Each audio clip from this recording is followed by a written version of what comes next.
everyone, and welcome to the new episode of We Talk Talent Series Season 5, the show where we bring you insightful conversations with the top HR leaders shaping the future of talent management. And today's episode is a real treat. We have a distinguished guest with us, a seasoned HR professional with over 23 years of experience, the Global Head of Human Resources and Administration at Course5 Intelligence, Mr. Manish Kotwani. Manish, it's a pleasure to have you on the show. My pleasure. Thank you so much, Anmol, for having me over. So before we dive into our conversation, let's set the stage. So Manish Kotwani has been at the forefront of human resources, shaping organizations and managing careers through an aligned approach between organizational priorities and human capital interests. With extensive experience across diverse industry verticals, including analytics and insights, professional services, law practice management, IT and ITES, and HR consulting. Manish brings a wealth of knowledge to our conversation. So, Manish, with your extensive experience, you have witnessed the evolving landscape of talent acquisition. And according to you and your industry demands, what type of skills shortage do you think is causing the talent war? Yeah. So look, Anmol, in my view, there are people, but skills are still lacking. If you see the number of graduates and postgrads that are being churned every year, they are in abundance. But today, an organization like Course5, we largely hire data engineers, data modelers, data scientists, AI science folks. So a very highly technically skilled bunch of people. What I see as a gap that's lacking is having substantial industry knowledge, because today, if you are a part of high tech industry vertical doing analytics for a company within that, I think that's what gives you the wealth of knowledge pertaining to that sector. Okay, when we do data science, having industry overview and a background is crucial. Having understanding of macroeconomic surroundings applicable to a particular region, subcontinent, or the globe becomes very important. And the third and very important piece is consultative selling and consultative problem solving. That's very important. One may be a technologist, but how well do you understand and comprehend the customer's problem statements, and how well can you articulate a solution in response? I think those are some very critical skills that are lacking in today's workforce, and we are consistently trying to bridge that gap. We are trying to train for those, to bridge those gaps, and have a workforce that's completely ready to fulfill customer demands. Absolutely. Thank you for that insightful overview, Manish. So now looking at the gig economy, what are some of the most prominent challenges organizations in India face to utilize it at its full potential? Yeah. No, so I think gig economy has come as a big boon. It is certainly helping getting access to knowledge workers, getting workers, that are available in abundance. But at the same time, yes, to an industry like ours, which is knowledge intensive, we are getting access to a lot of data. There's always the fear of data security. While you may, sign tons of agreements, but folks, gig workers are not confined to working with one company. They could be, supporting, three, four, five different companies, or even two different companies at a point in time. And if their skills are best aligned to that particular industry, well, they could well be, catering to your competitors as well. Now, having knowledge of those use cases, being able to articulate, that even in a masked format, that's always a worry and a fear. I think data security would be one of my topmost priorities in the way, and how we can safeguard that. And that's one big challenge, I would say. Of course, the stickiness factor. You need folks who can stick around and are not absolutely mobile. There needs to be some level of commitment, and as far as that remains, that's very specific to individuals. But if not, then that can be another challenge. Great insights. So shifting gears a bit, soft skills have always been important, Manish, but how do you see their role evolving in the future, especially in the context of the dynamic work environment? No, very important, Anmol. Anmol, I think, as I was talking about a while ago, one can be a great technologist, but if your ability to understand is lacking, or to be able to articulate the problem solving and to be able to consultatively create or co-create solutions along with the customer is lacking, the customer will not understand you, even if you are one of the most I would say skilled technologists. So in my view, communication plays a very important role, and I'm talking about this at a grassroots level. But look at it, if one is a sales person, or a client engagement or a client success manager, your ability to engage the customer beyond just understanding the current priorities, but being able to foresee future priorities, being able to understand the customer ecosystem, being able to put forth solutions and engage customers in the journey. I think that's where the success lies, and it's not just about delivering to the needs of the customer. So I think communication plays a very important role in building very strong relationships that remain for long, in my view. The workforce is evolving with the entry of Gen Z. Yeah. From your experience, what expectations do they bring, and how do they differ from the preceding generations? No, no, I think What's your take on this?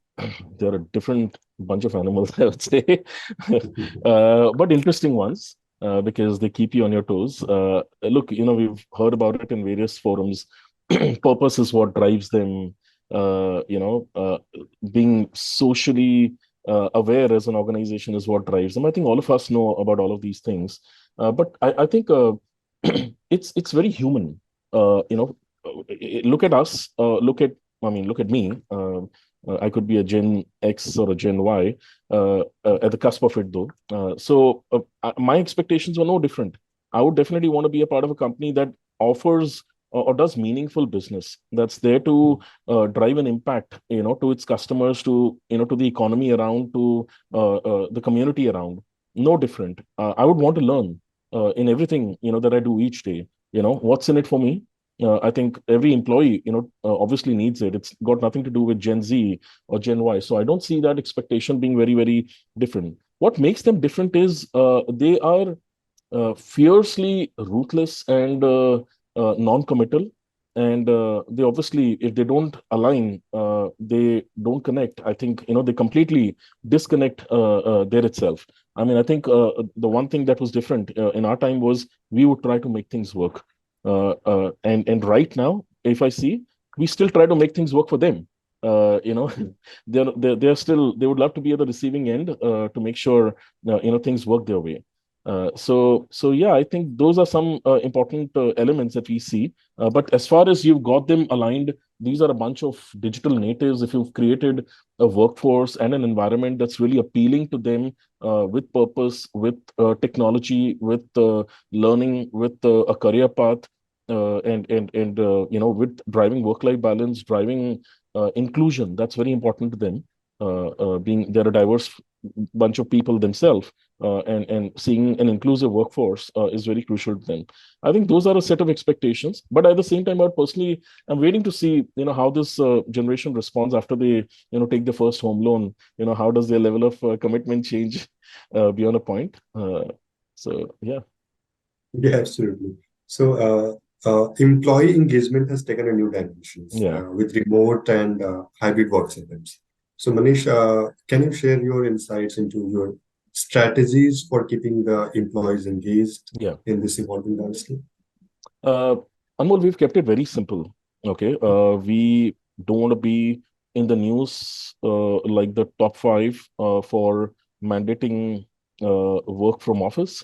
We believe, look, COVID taught us, work could happen from anywhere, and to the same level or higher level of proficiency as well. Yes, the human skills, the personal connect, did dip.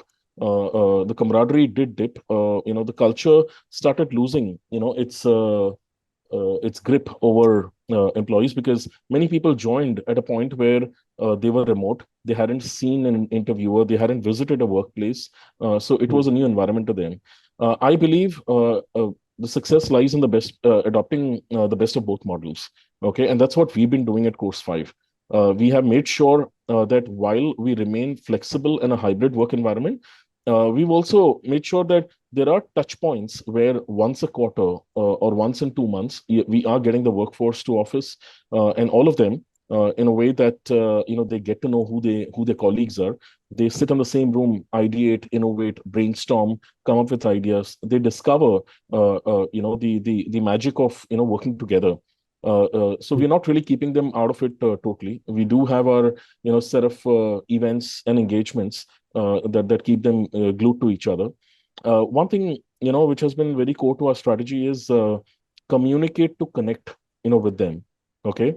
As far as you have frequent communication that enables them to understand where is the organization headed, where is the business headed, what are the priorities that are emanating from those strategies for each one of us, it does fairly well.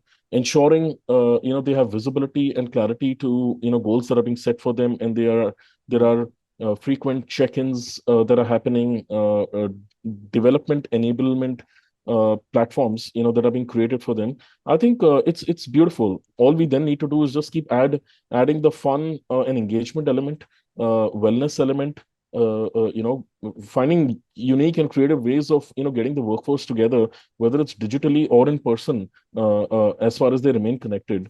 I think we've really derived great success from the platform, from this approach. In fact, our attrition levels have dipped quite significantly. Our employee satisfaction levels have gone up significantly. So, in my view, it's worked beautifully well for us. That's really interesting. And so, talent acquisition dynamic space, Manish. And if you could talk about some of the challenges you face in this area and the strategies you employ to overcome them. Sure. So, Anmol, as we all know, and we've been talking about it, for the last few minutes, that skilled talent, relevant talent is still scarce. Okay. So going by the rules of economics, where demand is more than supply, it obviously creates those ripples and the imbalance, which either may then feature in the form of pay gaps. Organizations don't have a choice, and we saw what happened during the Great Resignation wave, right? Companies were paying obnoxious amount of money. Some of them became irrelevant themselves because the commercial models stopped working for them. So those are some hard challenges that have been there, and thankfully things have come to rest at this point of time. In the way we have discovered our formula to kind of address these gaps is make sure you have the right combination of build, buy, and borrow. Okay, we are building talent, growing in talent within the organization to the extent of 50 to 55% by hiring from campuses, training and developing them, making them future ready, to become deployable much sooner. And we definitely do hire laterals where we know we may not have enough time, but we need to deliver, to our customers. So we do rely on that segment of talent. And by borrow, I mean contracting, gig workers. That happens to be a part of our strategic mix. So we try to drive the right balance amongst the three segments, and that's been helping us. But yes, I would say the economy and the business that we belong to, skills are still scarce. Getting the right talent, is still very difficult. We obviously, if you ask me, if there's one thing that keeps me awake at nights, it's to make sure getting the right talent and seeing them continue with you is my biggest priority. Because unlike how you'd see a sales guy getting revenue and the top line, if recruiting function doesn't get you human capital, I don't think anybody would be able to deliver. So, That's great insights, Manish. And thank you so much for sharing a valuable perspective with us my pleasure. today. It's been a pleasure having you on this show. And for our viewers, let's continue to learn and grow together. And do not forget to tune in to the next episode of We Talk Talent series. Have a fantastic day ahead. Thank you so much.